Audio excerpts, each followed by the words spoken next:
Assalamualaikum warahmatullahi wabarakatuh. Halo teman-teman, di video kali ini coba kita update saham Bank BCA ya.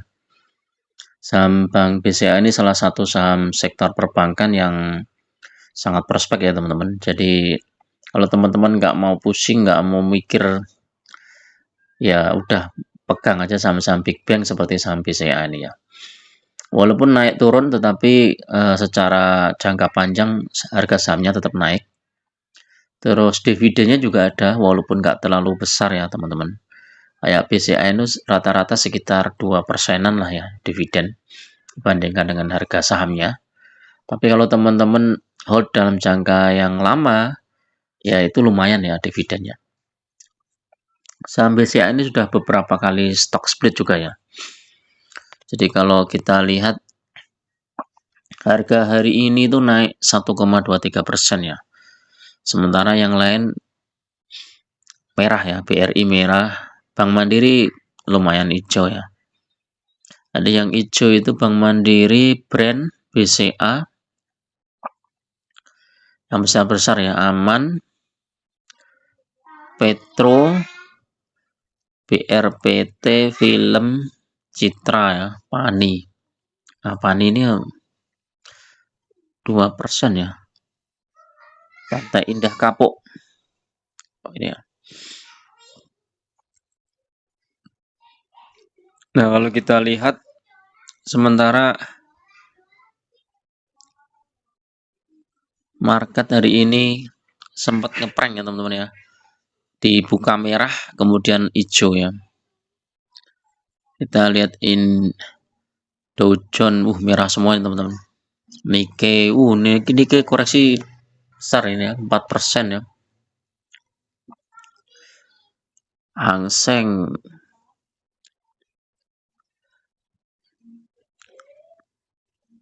ini banyak yang merah ya, yang hijau cuman apa ini? Jakarta aja yang hijau ya. Nah, ini hati-hati teman-teman ya. Cuman kalau misalnya kita pegang saham-saham yang bagus ya, kita itu nggak perlu khawatir ya. Ya sebagai contoh Bank BCA ini ya. Walaupun secara PBV itu udah mahal ya, 5,28, PER-nya juga udah 23. Tetapi kalau kita lihat harga sahamnya ini trennya masih naik ya. 1 tahun ini naik, 3 tahun juga naik tinggi, 5 tahun juga naik. Nah, ini bahkan kalau saat krisis itu terkoreksi hampir 40% ya. Dari sekitar 6.500-an sampai 4.400 ya, hampir 2.000 poin ya terkoreksi. Kalau kita masuk di Bank BCA ini di harga 4.430 ini ya lumayan, sekarang udah cuan berapa ini? Dari tahun 2020 sampai 2024 ya. Ini udah 2 kali lipat ya. Masih ditambah dividen ya. Ada dividennya ini kalau kita belinya di harga 4.430 ini jadi lumayan juga nih ya. Dividen yang kemarin terakhir itu interim sama final tuh 270. 270 dibagi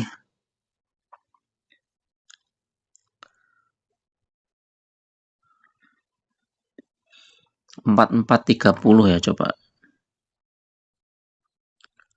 6% ya, lumayan ya. Tapi kalau dibandingkan dengan harga yang sekarang ya kecil ya teman-teman.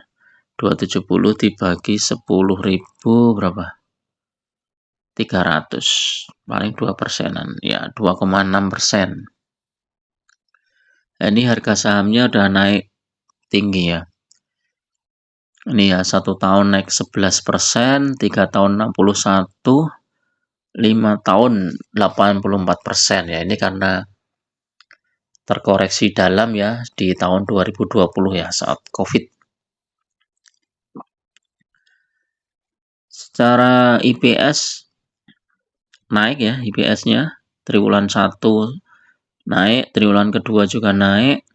Dan diprediksi IPS-nya juga naik ya, dari 395 ke 436.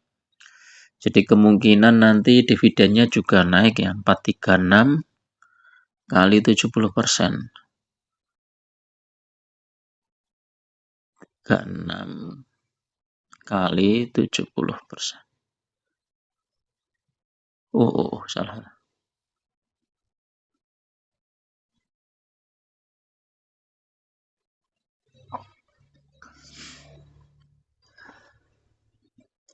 Kalau 68% coba kita.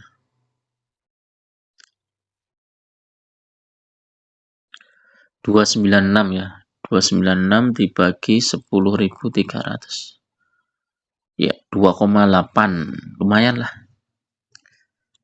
Naik. Nah, ini net profit 26 triliun. Net cash flow-nya minus 11 triliun ya.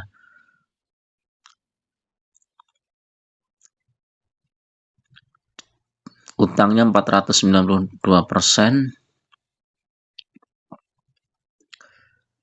Nah, ini corp action-nya ini kemarin stock split di tahun 2021 ya. Jadi kalau teman-teman beli sebelum tahun Oktober 2021 sahamnya 100 lot, maka sekarang sudah jadi 500 lot ya. Jadi 5 kali lipatnya ya. Tapi harga sahamnya kan juga turun ya. Jadi secara total nilai capital gain-nya juga sebenarnya hampir sama, bukan nggak terus langsung naik 5 kali lipat, enggak. Ya hampir sama ya, tergantung harga sahamnya itu naik apa enggak gitu ya. Jadi sebelum stock split misalnya dana kita 100 juta, ya setelah stock split juga 100 juta, cuman jumlah sahamnya aja yang berbeda ya, jumlah lotnya berbeda. Nah, ini BCA ini potensinya seperti apa ya? Kalau kita lihat di bulan-bulan September itu ya, BCA itu biasanya naik apa turun nih, kita cek ya. Di tahun 2023 coba kita cek.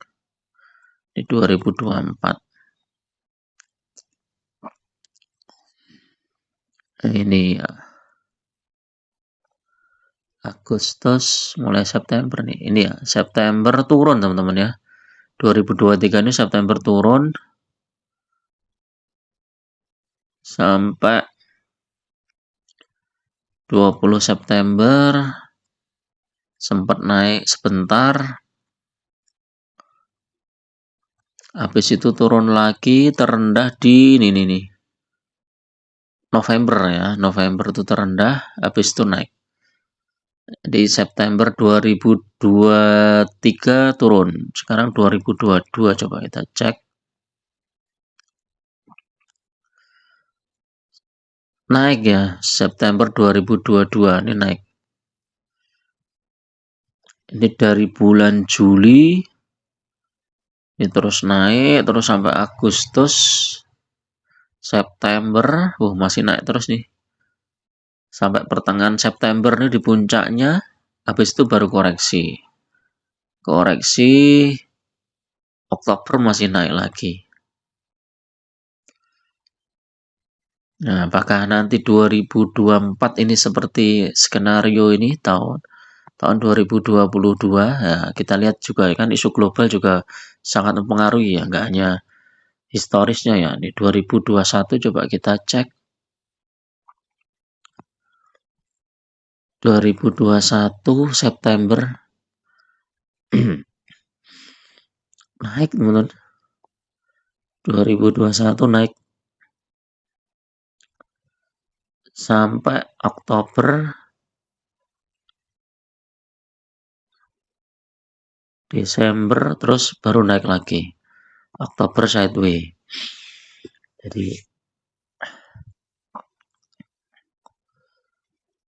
Jadi ini saham BCA ini mungkin ada potensi untuk naik lagi ya teman-teman. Mungkin di sekitar 10.500 sampai 11.000 ya. Kemungkinan ya. Cuman kondisi global ini kan sekarang sedang kurang bagus ya. Jadi berita-berita banyak berita yang mempengaruhi ekonomi global ya. Jadi mungkin pengaruh juga saat koreksi mungkin teman-teman bisa masuk ya. Kalau secara teknikal ini bagus nih BCA stokastiknya coba. Stokastik juga bagus, ada potensi naik. Buy ya, ini berarti bagus nih teman-teman BCA. Jadi bisa ambil posisi buy. Nah, ini rekomendasinya buy semua. Kemudian foreign, coba kita lihat foreign. Foreign padahal udah mulai jualan ya. Hari ini nggak tahu, ini belum ada ini beritanya nih. 4 September. Rekomendasi coba nih 11.600 atas. Oh, 11 ribuan ya. Tentu saja nanti juga pasti akan koreksi juga teman-teman ya. Seperti ini tahun kemarin ini dari bulan April sampai dengan bulan Juli ya, itu koreksi ya.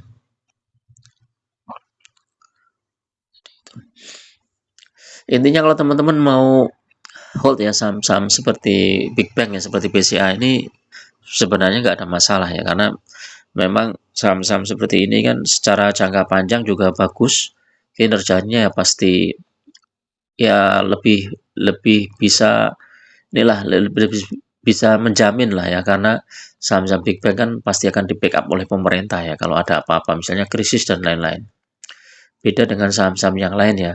Dan dari sisi laba juga saham perbankan tuh kebanyakan labanya positif ya teman-teman. Walaupun kondisi krisis pun koreksi dalam cuman setahun sudah balik lagi harganya yang lebih tinggi.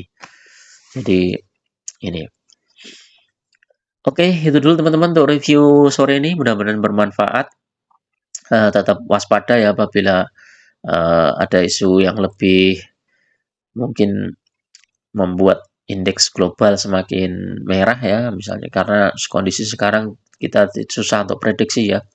Banyak perang, kemudian cuaca juga dan lain-lain ya, ekonomi juga lesu.